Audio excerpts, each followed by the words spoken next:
ಒಂದು ದಾರಿ ಇತ್ತು. ಆ ದಾರಿಯೊಳಗೊಂದು ಸಣ್ಣ ಸಸಿ ಬೆಳೆದಿತ್ತು. ಒಬ್ಬ ಮನುಷ್ಯ ಆ ಸಸಿಯನ್ನು ತುಳಿದು ಹೋಗಿ ಒಂದು 15 ದಿವಸ ಆದಮೇಲೆ ಮತ್ತೆ ಅದ ದಾರಿ ಹಿಡ್ಕೊಂಡು ಬರ್ತಿದ್ದ. ಯಾವ ಸಸಿಯನ್ನು ಮನುಷ್ಯ ತುಳಿದಿದ್ನಲ್ಲ, ಆ ಸಸಿ ಸ್ವಲ್ಪ ಎತ್ತರ ಬೆಳೆದು ಅದರಾಗೊಂದು ಹೂವು ಬಂದಿತ್ತು. ಆ ಹೂವು ಸಸಿ ಮನುಷ್ಯನಿಗೆ ಹೇಳ್ತೈತಿ, ಈಗ ನನ್ನೊಳಗೊಂದು ಹೂವು ಐತಿ ನೋಡಿ, ತೊಗೊಂಡು ಹೋಗು ಅಂತ. ನಿನ್ನ ಮನೆಯ ಜಗಲಿಯ ಮೇಲಿಟ್ಟರೆ ನಿನ್ನ ಮನೆ ಸುಗಂಧಿತ ಆಗ್ತೈತಿ.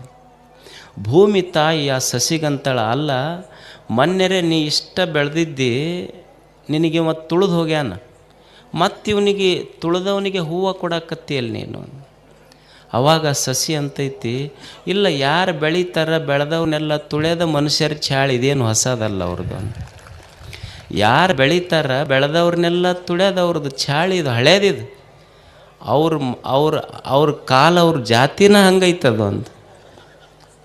ಅವಾಗ ಭೂಮಿ ಅಂತಳಲ್ಲ, ಮತ್ತು ಅಷ್ಟು ತುಳಿದವ್ರಿಗೆ ಯಾಕೆ ನೀನು ಹೂವು ಕೊಡಾಕತ್ತಿ?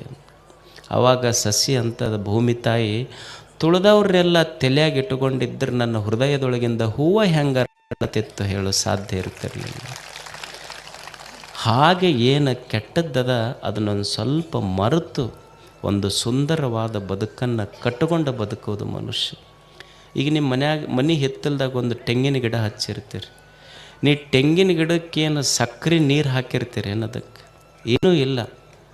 ಆಶ್ಚರ್ಯ ಏನು ಅಂದ್ರೆ, ನೀವು ಜಳಕ ಮಾಡಿದ ರಾಡಿ ನೀರು ಕುಡಿದ ತೆಂಗಿನ ಗಿಡ ನಿಮಗೆ ಕೊಟ್ಟಿದ್ದು, ನೀವು ಕೊಟ್ಟಿದ್ದು ರಾಡಿ ನೀರ, ತೆಂಗಿನ ಗಿಡ ನಿಮಗೂ ಕೊಟ್ಟಿದ್ದು ತಿಳಿ ನೀರ. ಇದು ಚಲೋ ಜೀವನ ಕಟ್ಕೊಳ್ಳೋದು ಹೆಂಗೆ? ಕಲಿಲಸ್ಯ ಮಧ್ಯೆ, ಒಂದು ಕೆಟ್ಟದರ ಮಧ್ಯದೊಳಗೂ ಸಹಿತ ಮನುಷ್ಯ ಒಳ್ಳೆಯದನ್ನು ಕಟ್ಕೊಳ್ಳೋದು ಕಲಿಬೇಕು. ಮಸ್ತ್ ಇರ್ಬೇಕು ಮನುಷ್ಯ. ಜೀವನದ ಮೇಲೆ ಮಸ್ತ್ ಬದುಕೋದು, ಸ್ವಚ್ಛ ಬದುಕೋದು, ಸ್ವಸ್ಥ ಬದುಕೋದು, ಮಸ್ತ್ ಬದುಕೋದು, ಇವು ಮೂರು ನೆನಪಿಟ್ಕೊಂಡವ್ರಿ. ಏನು ಹೆಂಗೆ ಬದುಕೋದು? ಸ್ವಚ್ಛ ಬದುಕಬೇಕು. ಮೊದಲು ದಿವಸ ಜಳಕ ಮಾಡ್ಬೇಕು, ತಿಂಗಳಿಗೊಮ್ಮೆ ಮಾಡೋದಲ್ಲ. ಮತ್ತು ಸ್ವಚ್ಛ ಬದುಕೋದು, ಸ್ವಸ್ಥ ಬದುಕೋದು. ಸ್ವಸ್ಥ ಅಂದ್ರೆ ಆರೋಗ್ಯ. ಖಾದರವ್ರು ಮಾತಾಡಿದ್ರಲ್ಲ ನಿಮಗೆ, ಸ್ವಸ್ಥ ಬದುಕೋದು, ಮಸ್ತ್ ಬದುಕೋದು, ಮತ್ತು ಸುಸ್ತಾಗಿ ಬದುಕೋದಲ್ಲ ನಾ ಹೇಳೋದು. ಸ್ವಚ್ಛ ಬದುಕಬೇಕು. ನಮ್ಮ ಊರು ಸ್ವಚ್ಛ ಇರಬೇಕು, ನಮ್ಮ ಮೈ ಸ್ವಚ್ಛ ಇರಬೇಕು, ನಮ್ಮ ಮನಸ್ಸು ಸ್ವಚ್ಛ ಇರಬೇಕು. ಸ್ವಚ್ಛತೆಯ ಮಧ್ಯದೊಳಗೆ ಬದುಕಬೇಕು. ನೀವೆಲ್ಲ ಜಾತ್ರೆ ಪೇಪರ್ ಹಾಳಿ ಎಲ್ಲ ಒಗೆದು ಹೋಗಿರ್ತೀರಿ. ನೀವು ಬೆಳಗ್ಗೆ ಎದ್ದು ಕೂಡಲೇ ನೋಡಿರಿ, 6:00 ಬಂದ್ರೆ ನಿಮ್ಮ ಮನೆ ಇರೋದಿಲ್ಲ, ಅಷ್ಟು ಇಡೀ ಗ್ರೌಂಡ್ ಸ್ವಚ್ಛ ಇರ್ತೈತಿ. ಇದು ಸ್ವಚ್ಛ ಜಾತ್ರೆ. ಸ್ವಚ್ಛತೆಯನ್ನು ಕಲಿಯುವುದಷ್ಟೇ. ಸ್ವಚ್ಛವಾಗಿರ್ಬೇಕು. ಏನು ಗವಿಸಿದ್ದಪ್ಪಜ್ಜನ ಗುಡಿ ಮೇಲೆ, ಗವಿಸಿದ್ದಪ್ಪಜ್ಜನ ಗೋಪುರಕ್ಕೆ ಬಂಗಾರದ ಕಳಸ ಕೊಡಿಸ್ದವನು ಭಾಳ ದೊಡ್ಡ ಭಕ್ತಿ ಅಂತಲ್ಲ. ದಾಸೋಗದೊಳಗೆ ಉಂಡವನು ಮುಸುರಿ ಬಳದ ಸ್ವಚ್ಛ ಮಾಡಿದವನ ಭಕ್ತಿ ಅದಕ್ಕಿಂತ ದೊಡ್ಡ. ಬಿದ್ದ ಪೇಪರ್ ತೆಗೆದು ಆರಿಸದ ಡಸ್ಟ್ಬಿನ್ನಿಗೆ ಹಾಕಿದವನ ಭಕ್ತಿ ಅದಕ್ಕಿಂತಲೂ ದೊಡ್ಡ. ಸ್ವಚ್ಛ ಇರಬೇಕು ಮನುಷ್ಯ. ಸ್ವಚ್ಛತೆ ಜೀವನದಲ್ಲಿ ಬಹಳ ಮುಖ್ಯ. ಸ್ವಸ್ಥ ಇರಬೇಕು. ಆರೋಗ್ಯದ ಬಗ್ಗೆ ನೀವು ಕೇಳಿದ್ರಿಲ್ಲ, ಯಾರು ಶ್ರೀಮಂತರು ಅಂದ್ರೆ 10 ಸಕ್ರೆ ಕಾರ್ಖಾನೆ ಹಾಕ್ಯಾನ, ಅಧ್ಯಕ್ಷದನ.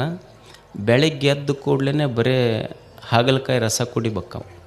10 ಶುಗರ್ ಫ್ಯಾಕ್ಟ್ರಿ ಮಾಲೀಕ, ಶುಗರ್ ಐತಿ ಏನು ಮಾಡೋದು? ಅವ ಶ್ರೀಮಂತ ಅಲ್ಲ. ಏನು ಮನ್ಯಾಗ ನೋಟಿನ ಪೆಂಡಿನೇ ಒಟ್ಟ್ಯಾನ. ಮನ್ಯಾಗ ಟ್ರೆಜರಿ ಒಳಗೆ ನೋಟಿನ ಕಟ್ಟಿದ್ದವ ಶ್ರೀಮಂತ ಅಲ್ಲ. ದುಡ್ಯಾಕ ಕೈಕಾಲು ಗಟ್ಟಿದ್ದವ್ರ ನಿಜವಾದ ಶ್ರೀಮಂತರಷ್ಟೆ.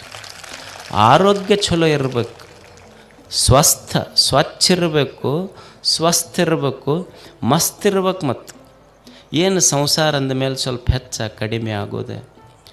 ಇದಕ್ಕೆ ಜೀವನ್ಮುಕ್ತಾವಸ್ಥೆ ಅಂತಾರೆ. ಏನು ಅಂದ್ರೆ ನಿನ್ನೇನಾಯ್ತು ಆಯ್ತು, ನಿನ್ನೆ ಕಳೆದು ಹೋಗೈತಿ. Past is dead. ನಿನ್ನೆ ಅನ್ನೋದು ಘಟಿಸಿಬಿಟ್ಟೈತೆ. ನಾವು ಹಿಂದಿಂದ ಭಾಳ ನೆನಪಿಸ್ಕೊಂಡು ತಲೆ ಕಡಿಸ್ಕೊತೀವಿ. ಬರಲಿರದ ನಾಳೆಗಾಗಿ ಕಲ್ಪಿಸ್ಕೊಂಡು ದುಃಖ ಪಡ್ತೀವಿ, ಭಯ ಪಡ್ತೀವಿ. ಕಳೆದು ಹೋದ ನಿನ್ನೆಯನ್ನು ಮರಿಬೇಕು. ಬರದೇ ಇರುವ ನಾಳೆಗಾಗಿ ಭಯ ಪಡಬಾರದು.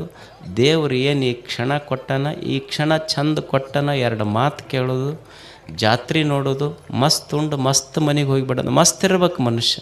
ಈಗ ಒಬ್ಬ ರೈತ ಅದಾನ, ಹೆಂಗೆ ದುಡಿಬೇಕು ಹೊಲದಾಗ ಅಂದ್ರೆ ಭೂಮಿ ತಾಯಿ ಅಂತಿರ್ಬೇಕೇನಪ್ಪ, ಎಷ್ಟು ದುಡಿತೀನಿ ನೀ, ನಾನಾ ದಣದೀನಿ ನೀನ ವಿಶ್ರಾಂತಿ ತಗೋ ಹೋಗಂತ ಭೂಮಿ ತಾಯಿ ಅಂತಿರ್ಬೇಕು. ಹಂಗೆ ಮಸ್ತ್ ದುಡಿಯೋದು ಹೊಲದಾಗ ಅಷ್ಟು, ಮಸ್ತ್ ಉಣ್ಣೋದು, ಮಸ್ತ್ ನಿದ್ದೆ ಮಾಡೋದು, ಮಸ್ತ್ ವ್ಯವಹಾರ ಮಾಡಿ, ಮಸ್ತ್ ಇರಬೇಕು, ಶಿಸ್ತಿರ್ಬೇಕು, ಸುಸ್ತಿರಬಾರ್ದು ಅಷ್ಟೆ.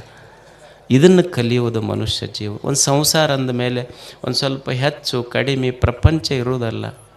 ಏನು ಮನೆ ಜಗಳ ತಂದು ಬಜಾರಕ್ಕೆ ನಿಂತರೆ ಹೆಂಗೆ ನಡೀತೈತೆ ಹೇಳಿ. ಮೊದಲು ಹೊಸದಾಗಿ ಈ ಕನ್ಯಾ ಫಿಕ್ಸ್ ಆಗಿರ್ತೈತೆ ನೋಡ್ರಿ, ಫಿಕ್ಸ್ ಆಗಿತ್ತು. ಇವ ಫೋನ್ ಹಚ್ತಿದ್ದು ನಾನು, ಆಕೆ ಒಟ್ಟ ಫೋನ್ ಎತ್ತಿದ್ದಿಲ್ಲ. ಇವನು ಫೋನ್ ಎತ್ತಲಾರ್ದಕ್ಕೆ ಜಗಳ ಆಡ್ತಿದ್ನಂತೆ. ನೀವು ಮಾತಾಡೋದ ಇಲ್ಲ ನನ್ನ ಕೂಡ, ನೀವು ಮಾತಾಡೋದ ಇಲ್ಲ ನನ್ನ ಕೂಡ. ಆಮೇಲೆ 1 ವರ್ಷ ಆತು ಮದುವೆಯಾಗಿ, ಆದ ಕೂಡಲೇ ಅಲ್ಲಿ ಹೆಂಡತಿಗೆ ಹಿಂದೆ ಕುಂದಿರ್ಸ್ಕೊಂಡು ಹೊಂಟಿದ್ದ, ಹಂಪ್ಸಿಗೆ ಹೆಗರಿ ಬಿದ್ಲಕ್ಕಿ. ಇವನ ಬೀಳ್ಸಿದ್ನು ಏನು ಅದು ಬಿತ್ತಗ, ಬಿದ್ದ ಕೂಡಲೇ ದವಾಖಾನೆಗೆ ತೊಗೊಂಡು ಹೋದ. ಡಾಕ್ಟ್ರ್ ಹೇಳಿದ್ರು, ಇಲ್ಲಪ್ಪ ಹಂಪ್ಸಿನ ಮೇಲೆ ಬಿದ್ದಾಳ, ತುಟಿಗೆ ಗಾಯ ಆಗೈತಿ, ಮ್ಯಾಲಿನ ತುಟಿಗೆ ಗಾಯ ಆಗೈತಿ. ಸರ್ ಏನು ಮಾಡ್ಬೇಕು? ಇಲ್ಲ ಅದು ಮ್ಯಾಲಿನ ತುಟಿ ಹರಿದೈತಿ, ಹೊಲಿಗೆ ಹಾಕ್ಬೇಕು ಅದಕ್ಕೆ.